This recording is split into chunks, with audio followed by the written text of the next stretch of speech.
Recipe পাঁচমিশালি সবজি। এই জন্য আমি কুমড়ো, বাঁধাকপি, পটল, আলু, বেগুন এরকম সবজি নিয়ে নিচ্ছি। আপনারা চাইলে আপনাদের পছন্দ মতো সবজি নিতে পারেন। কড়াইতে সর্ষের তেল গরম করে তাতে বড়িগুলো ভেজে তুলে নিচ্ছি। এরপর ওই একই তেলে নুন হলুদ মাখিয়ে রাখা বেগুনগুলো ভেজে তুলে নেব।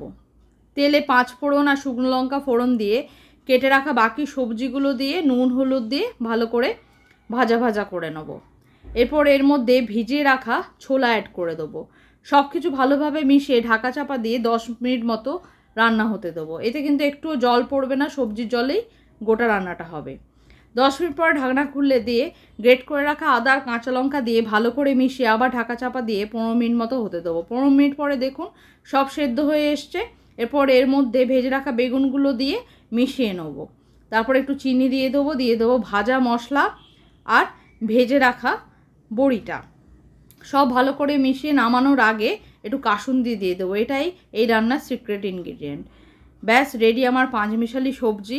এরকমভাবে একবার নিরামিষ এই সবজি বানান, খেতে অপূর্ব লাগে।